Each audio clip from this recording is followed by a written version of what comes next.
Was that a good one? That was a good one. Thank you. Maybe I'll take over the claps. All right. You can have the clap anytime you want it. I didn't think you were going to give it up that easy. Oh. Woo. Okay. We're here. And it's Feces and Laughter time. I don't know. What if people save our podcast because of the name? They're like, oh, I'll only listen to it while pooping so that they can laugh while pooping. And that's what they think it's That would make for. me really happy if people told me that they listened to us while they were shitting. I think that would be most fitting. I mean, I'm just saying it might be a thing. It might be. If you listen to us while you're pooping, please let us know. The end. See you guys next week. We're done here. Our lives will be complete and there will be no more podcasts. Yeah. We will have reached the pinnacle of our podcast. Yeah, we can't go on from there. Okay, no, but before we get started, let's just go and get it out of the way. I'm Amanda. I'm Dr. Olson. And we are Feces and Laughter. All right, now that we're done with that. So we're like all the way through June now. Getting ready to get into July. Holy shitballs. We've been doing this for a while. We have. I'm proud of us. Almost we actually 7 stuck months. to this. We're Impressive. completing month 6. This is why it doesn't feel like we've been doing it that long, but it's been over half a year now. Yay. That's insanity. But we, a while back, wait. Backtrack. You just rewound? I did. Okay. So we are over halfway through the year now, and we've got, I feel like, fun things coming up this summer. Most immediately, we will be taking a trip to Greenville, South Carolina. Yay. I'm so excited. We are going to meet with a veterinary behaviorist, Dr. Adele Hilliard, or Hillard, or Hilliard. Okay, we didn't ask how to pronounce her name, So so we suck time. at this. Yeah. We've only spoke to her. We did video chat with her. Yeah. But we didn't. We should have been like, please pronounce your full name for us. Yeah, we were just so excited to get on a video call and meet each other that I think we just jumped straight into conversation. And our last names are boring, Yeah, so very there's no easy. question. I'm pretty sure it's Hilliard. We will find out when we get there. She's going to judge us for this. Say it right next time. But no, we're going to Greenville, South Carolina. It's our first road trip podcasting situation. Yeah. We're going to meet with her and we're going to talk behavior. And we're going to Which is what many of you all asked about when we posted on Facebook. Back in January, we did a poll and we asked all of the things that you guys wanted to hear about. And we had everything from housemate aggression, introducing cats and dogs to the family, separation anxiety has been a huge one. Inappropriate urination with cats and dogs, and even medicating for stress. We've had so many things come out to us that I think you guys are going to be really excited. You're going to get a lot of good information with her. We can't wait to just see where this takes us. Offer this little series on behavior.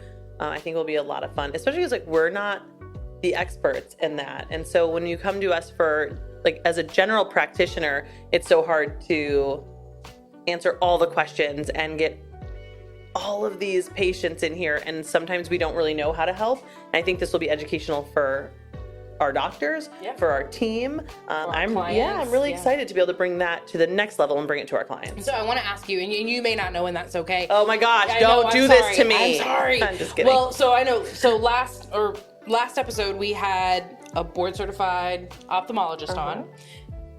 So to be a behavior specialist or a behaviorist, you have to be certified, right? You have to go through a bunch of extra things. There's specialties in veterinary medicine similar to how they are specialties in human medicine. So these veterinarians will advance in different internships, residencies, take additional tests that are really, really difficult. I think Todd kind of walked us through that on his. So if you listen to our ophthalmology one, our eyeball talk, then you can learn even more about what he had gone through, and we can ask Dr.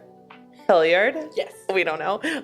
We can ask her about her process and where she is in it, because I think she's still within that process. Okay. So that'd be cool. And then the one big thing that I thought was really interesting, and when I was kind of getting myself super excited about going to South Carolina to meet with her, so the last numbers that I think I looked at were from 2020. So it's been about 4 years now, but I think there are less than 100. Oh yeah, it's crazy in some of the specialties. In the entire world. Yeah, it's wild. And I don't know, was it worldwide or so. US? No, I'm pretty sure it was in the world. Yeah, it's really, really neat. Like, to be a diplomat in some of these different areas is really, it's challenging. It takes a lot of time and commitment, because you have to pass these really extensive tests, and it's not everyone, and you're not like up for it right away. Like with Todd, I think that's what he talked about, doing the rotating small animal internship. So he had to complete that in order to do the residency, to even be able to sit for that test.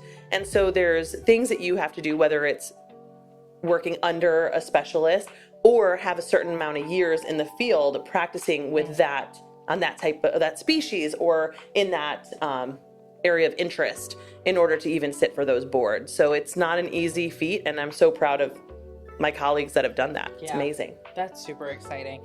It just blows my mind, because I think to me, I didn't know that this was its own thing, because you see all these dog trainers and people that are working with animals, and to know that like it's two very cool different things. That there's trainers and there's behaviorists, and sometimes they lean on each other, just like we lean on the specialists within our field. We're all veterinarians, but we may lean on somebody that has a little bit more information in a certain area. And so same thing with, especially just with what we do as general practitioners, leaning on dog trainers, because we don't have a veterinary behaviorist here in town. And now we get to, kind of work remotely with her and get some more information there. And then also there are other resources, kind of close by that we can always get for your pets too. So it is really, really neat to get to see how people can work together just for the common good of a patient. Yeah. It's so fun. I'm so excited. First of all, I'm super excited that we're going to be able to offer this to our listeners, to all the people you listed before, but also just taking our show on the road. Yeah. Like, we did the little thing at VMX and got to harass people with our little mini mics, but we're taking our setup on the road. Yeah. We're going to do it. Yeah, so if you're like, oh, I'm super, super smart and I want to share my knowledge, then you let us know and maybe we'll come find you, or we can work it out virtually like we did with Dr. Marlowe. Yeah, absolutely. So keep an eye out. Those will be coming very soon. We will have a number of episodes with her, some that will be recording with her in person, and then it may even continue on to some virtual episodes. We'll see where it takes us. But yes, you'll definitely be seeing that very, very soon. We had the Mid-Atlantic Reptile Expo back in May, and that's when we kicked off our first set of mini educational sessions. We got to work out the kinks, and we're super excited. The next one's coming up. It's already here. I think the next expo is on July 20th. And we'll have another round of educational sessions with a lot of the vendors that are there. So I can't wait for that. And I think that we learned a lot this last time, and we'll be able to expand on what we've already done in the past to hopefully have a better recording scenario for you guys. So also keep an eye out for that, because those will be coming up. And then we've got one more. Oh, I'm super excited about this one. The Dr. Lunam. Should be in his own Dos Equis commercial. He really he's so fascinating, coolest person ever. And he's going to be I don't know, just talking about the most exciting topic of all. He's going to be talking about feces without the laughter. So when you're not laughing because your pet is shitting all over your floor, he's going to talk about GI upset in pets and things that you could do at home when it's important to seek veterinary care. And he is just an amazing person to listen to. So I think you all should seriously tune in for that. Be ready for that. Yeah. He'll be on towards the end of July. so we're super excited to have him join us virtually. We threw so many dates at him. We were really trying to make it work so that we could get him on physically. But he is a hot commodity. He travels to different veterinary colleges all over and speaks with the upcoming graduates, right? Yeah. Or just like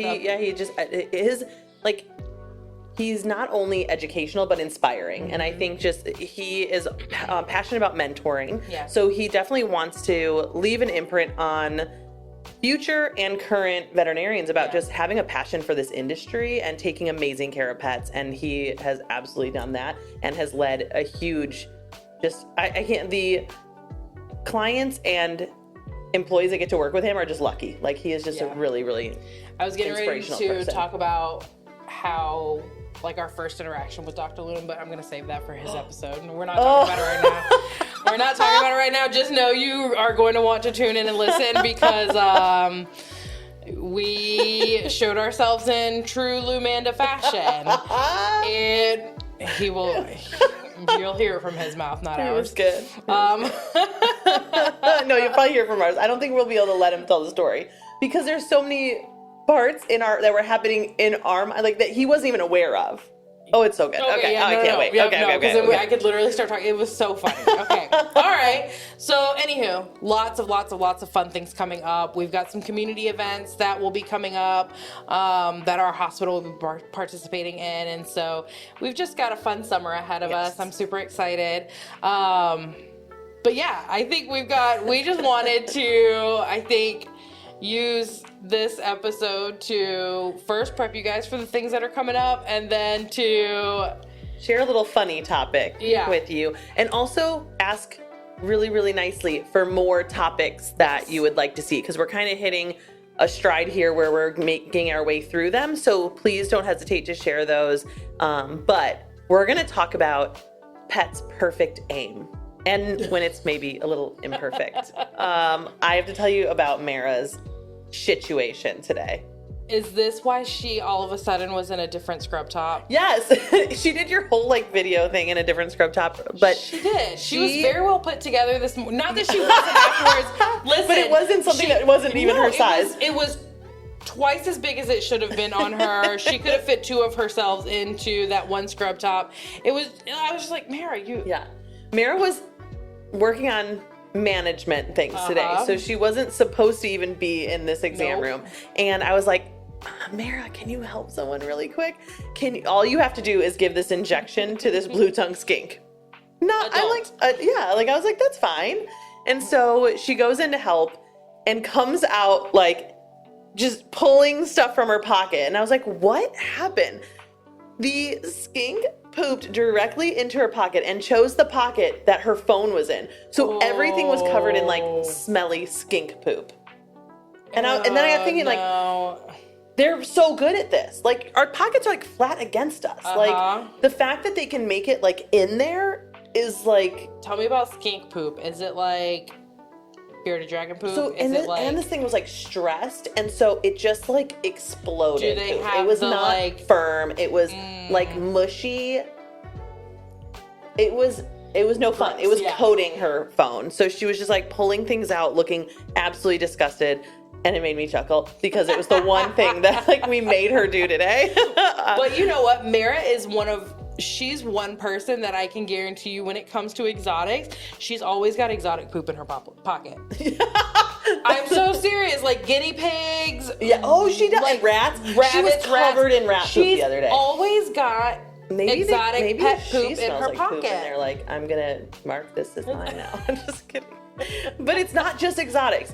How come every single Chihuahua can poop in a pocket sneakily? Mm-hmm. You don't know until later. You reach in your pocket for a pen and you have a really disgusting surprise in there. Absolutely. Yeah, and I'm talking they have to more aim. often than not. And sometimes they put their little tiny cute foot in your pocket first, and I think they're opening it. I think this is all a plan. I think they've learned what to do to veterinary staff members. They're if they take away my ability to bite, or I just happen to be a sweet Chihuahua, sure. Look out. Yeah. Then they're coming at you with a poop surprise. My gosh. Yeah, no, you're not wrong. I think the one thing that gets me most often, and I know that it's my fault because I see a cute puppy or a cute dog and I'm super excited. I'm coming in ready to party, and I get them excited and I get them ready to party. And by party, I mean urinate. And by urinate, I mean piss all over my shoe. So, and it's every single time. Like, they could be doing anything, turned any direction, and my shoes have been soaked all the way through to my sock before. And I'm like, what is happening? How does this happen to me all the time? But it doesn't stop me. I still get them excited. There's no way to stop that. No. And it's not, and then it's like anal glands, like something that will live with you forever that always goes like towards your face. And so I always say I have to check myself before I wreck myself, because you have to be conscious about the direction that you're doing that and the product that you have in front of the butt to just help control it. No, I've watched your technique, but also I've heard your stories. Yeah, I've seen too many times that people who told me, "Can you check the sex on this kitten?" And they just like faced a kitten butt towards me, and it happened to express anal glands at me, and I matrixed that shit. In my head, it was like so smooth and fast. Karen said it was the slowest dodge ever. I don't know how. I think it was originally gonna miss me anyway, so I just did Matrix style. In your mind, you were in a back it happened already, and I'm like, and that was about as much as I probably moved, but I thought I was in the Matrix. It's like, it's literally, I felt like that. I was on the floor at the end. Like, I thought I was cool, but nope, none of, like, maybe it was Dr. Wells. I've heard somebody say that they've either seen somebody get shot in the mouth with anal glands, or they have been shot in the mouth with anal glands. I'm like, it's so different. That scares me. I don't want to be in that position ever. No. I will say one that we didn't talk about, but when you started talking about like where your face is, it made me think about it. You are so guilty of, I don't know how you do it every single time, but coming out of surgery with blood splattered across your glasses. Oh no, that is from dentals. It's when I have the drill. No, but I've seen you come out of surgery with it too. Well, now everyone's gonna be afraid for me to do surgery on their head. I look like Dexter. Yeah, but it's not as noticeable as you'd think. But I think to me, because when I see you coming out of surgery in the morning, I'm just like, can I just check your glasses before you go into that next room? And it's like speckled. I do feel like I'm guilty of that, because it's hard to wear two forms of, like, I'm not gonna put like eye protection over my glasses because they are like protecting my eyes. So if I have like a mask, glasses, and a cap or something like that on for surgery or for dentals, then I'm protected, but then it's my glasses I have to worry about. It's not like something I'm going to take off. Yeah. So I have to like make sure, and they're clear. Like, why did I get clear frames that I'm going to just have? Maybe I should get blood splattered frames so then you can't tell. Bad idea. Okay. Please do. No, I'm not. I saw your face. Nope. I'm just thinking about if they even exist. I'm sure that they do exist. But how's that going to fix your actual lenses? I don't know. I don't know. You did. It's been maybe like a week now. I feel like you're going to tell me it's been like a month. It feels like that's how time's been recently. But you were removing impacted eggs from a snake. Oh, yeah. And that didn't get on me. No, not on you, but I was standing in a weird spot. It didn't get on me, but it shot and there was potential. I was kind of fast. I was kind of fast. Whenever you're doing something like that, I always want to be where it's gonna I don't. But you do. You want to like get the good view. Yeah. And the good view is usually not the place you should be. No, not at all. You're right. Like abscesses. Yes. Oh yeah, you are really weird about that too. Another good aim is when dogs, I'm throwing Wembley under the bus here. They sit and look so cute, and you want to like go towards them, and they wait until you are really, really close, and then they spring like right at your face and want to remove all your teeth. And he is the number one culprit. He is. I have never seen a dog. He's like, look how cute I am. Oh my God, my whole butt's wiggling. I love you so much. Boom. Like hit you right in the face. He'll sit. Even sometimes not even wiggling. He'll just sit perfect for you. So like, I'm such a good boy, come love me. And you know you're gonna. But if you show any hint of leaning forward, he's like, got him. That's also Frank. Oh, Smithsonic. Yep. He was a the good same one. Yeah, way. he was a come closer so I can maybe ruin your face. I've had to tell new staff members though about Wembley when they go in. I'm just like, hey, just don't lean down. Yeah, don't lean down. You. Always sit up. Which is crazy. I mean, I've seen staff. I don't even know how it happens. I've seen staff members come out of rooms and you just see like the redness somewhere on their face, and I'm like, dude, what happened to you? You like, that dog just headbutted me. Yes. One thing that we don't really have to worry about, and we kind of talked about it earlier, but I feel like if dogs are gonna headbutt us in the face, that they are probably headbutting other things too. Oh yeah, any male employee has definitely complained about the location of tail wags or paws. Yeah, like if they want a treat or something and you're saying they're talking, like they will come at your downstairs. That is true. Speaking of downstairs. Okay. Here we are. This is for everybody's downstairs. Oh my God. Inclusive downstairs. Good. Okay. But no, do you know how bad it is when you're talking, like, say I'm taking a client, listen, right? Okay. So I'm walking a client to the room. I'm going to put them in the exam room for their appointment. And as soon as I walk ahead of them to open the door for them, I have a nose in my butthole. And I'm like, it's always the clients that don't care or they don't notice. I'm like, I'm being violated this whole way. Do you know who I am now? Do you remember me? Exactly. Yeah. And they're really good at that. Yeah. And then there's the pets that don't have great aim. And it seems to only happen when you induce vomiting. Oh my gosh. And are just trying to catch it on something, whether it's on a pee pad or in a large bowl or something, like something where it can be contained and easy to like sort through if you have to look for like pills or certain foreign objects or whatever. But no, like you had The Exorcist the other day. And I was gonna say I happened to catch it almost completely on video, but we had the family of dogs that came in and somebody out of the three of them had gotten into, well, we didn't know. That's why we did it to everybody. Yeah. Had gotten into espresso beans. Yes. Was it? Maybe. I don't know. And eaten all of them. And family, pounds. Family came home, found them, and brought them straight to us. And they were like, we don't know which one did it. They all look guilty. It was the least guilty looking one that did it, though. It was. That was shocking. And the poor one that has like a history of all the health issues. She's just got things going on. So it was like the last one that we wanted to even have to like put her through this because she's been through so much. And I happened to be walking into the treatment area, and one of the technicians was holding her and had like the world's smallest bowl in front of her. I don't know.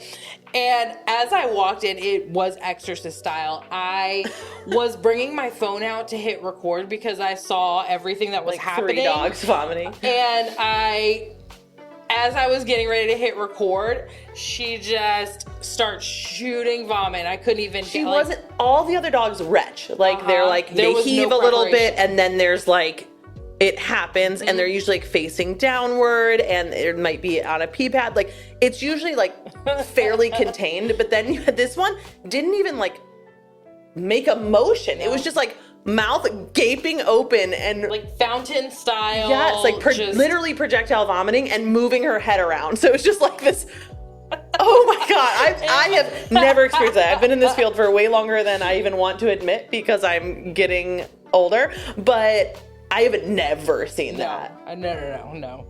It was like from the depths of the soul. And then was she not even the one that ate that? Was. Oh, she was. Oh, she was culprit. Because then it immediately smelled of like chocolate coffee and. Well, at least there's that. If somebody's gonna make the mess, it was everywhere. It was everywhere. But then her friend, her housemate, actually, and it always happens in threes. Mm-hmm. Like we had those 3 dogs that one day that all of them got into edibles, and so there was so much like brownie smelling vomit. It was ridiculous. I just don't understand. And they weren't related. Like these three were same family, so it was more expected. I had 3 labs that ate grapes, like 3s of all kinds of stuff. But in this other one, it was 3 completely separate human beings. Like these were, man, 3 people lost their edibles that day. Mm-hmm. Rip. Sad. Sucks to suck. Do better. Protect them. Yeah, seriously. No, that always. But you're right. Like how, even if we're holding their ears back, they're not going to be respectful of the bucket. But you had a good idea. I didn't even think about this, but like putting down a pee pad. Like we try to use litter trays, like literally whatever we can find, and they don't care about it. No. Another one. Can I tell you? The other day I watched one of our technicians, because this is talking about bad aim. Well, I think she had pretty good aim, actually. But I watched her outside around this tree, and you guys can't see this tree, but its root system is very established. It is a massive tree right in our parking lot, and it is. I watched her chase a dog around the tree. Tripping over roots while the owner was trying to like contain the dog, trying to catch a urine sample. Yeah, no, that's hard work. I should not be trusted. It's hard work just in the grass. Yeah, I don't know why they're around the tree. I'm surprised the squirrels weren't chasing them. It was just like a huge party out there. I pulled up into the parking lot right as they were walking down the stairs, and I was like, why are they walking towards what is she doing? Oh no, don't do it that way. And then you could just watch it. But then as soon as she got just enough, and she celebrated. I was like, please take that urine inside before you trip and drop it. You're gonna be really sad that you dropped all of that. I'm not good at that urine catching. Me either. I usually cannot. Nope. I can't predict the aim. No, not at all. So those are our fun little stories about aim. But I also have one thing to celebrate today. Oh, tell me. This is really, really cool. So this person had brought their chameleon to us. A month and a half ago. It was really, really sick. So it was not being cared for properly. So this was before they owned it. They rescued it from a situation that was didn't have the proper care for it. It has severe metabolic bone disease. We took x-rays of it on that initial visit, and you could not see bone. Like you saw the same. So on an x-ray, you're looking at this 3D object. It's now 2-dimensional, and we're looking at the difference in different tissue types. So you could see that bone is going to be brighter than your organs or like your muscles and things. And those are going to be brighter than things like air, like in your lungs or outside of the animal. This chameleon had soft tissue density, or like just gray, for its entire limbs. Like you could not see any differentiation between muscle and bone. And bone should be bright, like white. And it was really sad. I didn't know if this baby was going to make it, because in chameleons specifically, if they don't have enough calcium, they can't use their muscles. They can't grip things. They're it's very important for them to be climbing and hiding. Camouflage is really important to reduce their stress levels. They use their tongue, and they have to projectile stick it out to catch their food and bring it back in, which takes calcium. So it's a lot. Like these guys get sick really fast. They're not the hardiest of, I feel like, our reptiles that we keep in captivity anyways. But she took him home, and she was committed to improving husbandry and making sure he had UV light, making sure he has calcium, making sure he had a varied diet, all these things, and just offering him a cage that was safe for him, but still gave him enough exercise to use his muscles. And so a month and a half has gone by. He is now 82 grams. So from 13 grams to 82 grams. His x-rays, he has freaking bones. Now, I will not say they are perfect. He does have some bony deformities that are going to be probably permanent for the rest of his life. But he has freaking bones, and we need to share. I was like, yes, that wild man that was all going over crazy. The place. Yes, he is a totally different animal. Like I would have never thought it was the same. I wouldn't have ever believed it was the same animal if she didn't bring him with. In the first visit, it was scary. I mean, he was flattened out on the x-ray table with his it just looked like he was all broken. Like his limbs were in such odd shapes. There was no like what looked like an elbow joint didn't exist. It was like 4 different movements of the limb. It was so sad. He was just like Gumby, like he just was made of rubber, and I couldn't hold on to a vine, like really, really, really sick kiddo. And now we couldn't even get, it was hard to take x-rays of him. So on the x-ray that we could share with our listeners, we'll put it up there. But we have we have a freaking vine with plants in the x-ray. So like you can't, it's not even a perfect x-ray because he would not sit still and he was most comfortable on his little vine. And so we thought, I just have to check for bone density. I'm going to leave him in a comfortable space and we'll just shoot this x-ray. And so it is a funny little x-ray, but he has bones. That's like so lots exciting. of Look them. at you. Lots of them. You helped educate that owner. And she is a rock star. She's doing the thing. Yes. And she's passionate about educating people on these animals. Like it's not her first time that she has rescued one that had metabolic bone disease. Before it was a bearded dragon. And she rescues just all kinds of things. And she works really hard to make sure that the people that she gets these from now know, so they don't do this to multiple animals in a row. And That's so she is a rock star. And it's a lot of heartbreak because not everyone is successful. And this was just like a really cool case today. That's so awesome. Yeah. I'm glad that I wish I could see what he progressed from. Yeah. But I'm glad that I got to experience him today when he was in all his chaos. I have one more celebration. Okay. I love celebrations. I These know. are good. These are good. So we had a tegu case today. So we have a pretty large tegu that had to have surgery today. And my freaking badass team were fighting over like different things that they could do. So we had somebody that, and we watch amazing educational videos. Avian and Exotics in Raleigh has amazing TikTok that we can learn from, and that they're our support team, and they don't even know they're our support team. No, I think they do know because I pester them all the time. I don't know if they know how hard we sing their praises here to our clients. I know. They're amazing. They really are. They help us improve our medicine without even being here to handhold, which I really, really want. But I did. I got virtual handheld from Dr. Johnson. Thank you. But our team placed an IV catheter in that baby so that we can administer anesthetics or provide fluid support. If anything happened during anesthesia, like we had this access point. And which like they were fighting over that from placing an IV catheter in a cat or a dog. Absolutely. It was in the tail. Upside down. Super cool. It was super cool. It was wild. Yeah. And then also one of our technicians like really wanted to, because a lot of times I feel like people that are comfortable with it will just continue to do it. And so you'll have staff members that are like really good with exotics, but everyone wanted a part in it. So another staff member intubated, and we learned also from Avian Exotics TikToks about a way to help them not bite down on the tube or just keep like we've always intubated them, but we haven't had a great technique for taping that in. And there was a really cool one that we saw them do on a bearded dragon that we adapted to a larger scale and got to use that. And then one of our techs who hadn't done a lot of exotics with us yet was able to like hook up the Doppler and listen to the heart rate for monitoring and stuff, which was her first time hearing such a low heart rate when we compare it to like sometimes we're doing surgery on rabbits or birds or our dog and cat patients, and it's going to be a lot different. And so this was a first time, and that would be scary to somebody that was learning about it. And so it was such a great educational experience for the team. And it was just cool to watch them all want to thrive.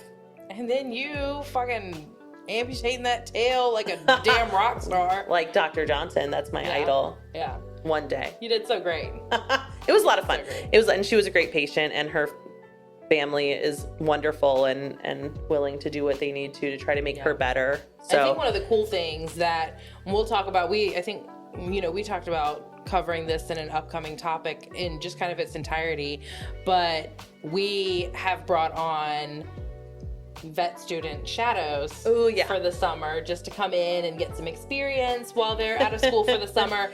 And so we had a group of shadows, one that actually got to scrub in and help you out a little bit. And I know that that's like I think she said most of the things that she's done so far have not been with exotics. Yeah. And so that's huge. And I think that speaks volumes on you two just having the patience to like teach and walk her through it. And so it was a really cool procedure, and a lot of people got to like just everybody stepped up. Everyone got to do a little part and just be a part of that. And learning is what this is all about. That's how we took really cool pictures. Yeah, see, look at your contribution. I think you tore some tape for somebody too. Nope. Oh shit. Didn't do that. Didn't do that. I moved things out of the way for people. Ooh. Also very important. The trough was in the way. Karen was very frustrated. Very frustrated. Awesome. No, those are just some celebrations. I feel like it's fun to share those, and so you guys kind of know what's going on behind the scenes and how passionate we are about like just developing. Like everyone here just wants to do better and wants to take care of your pets. Yeah. No. So we have a lot of fun things coming up. We're doing a lot of fun things in the now. And yeah, just stay tuned. And like I said, keep an eye out because we will have a post coming up soon so that you can drop any ideas or topics that you personally want to hear about. We will have something online so that people can post those for us. And we are excited for the upcoming episodes. Thanks for listening. Have a great day.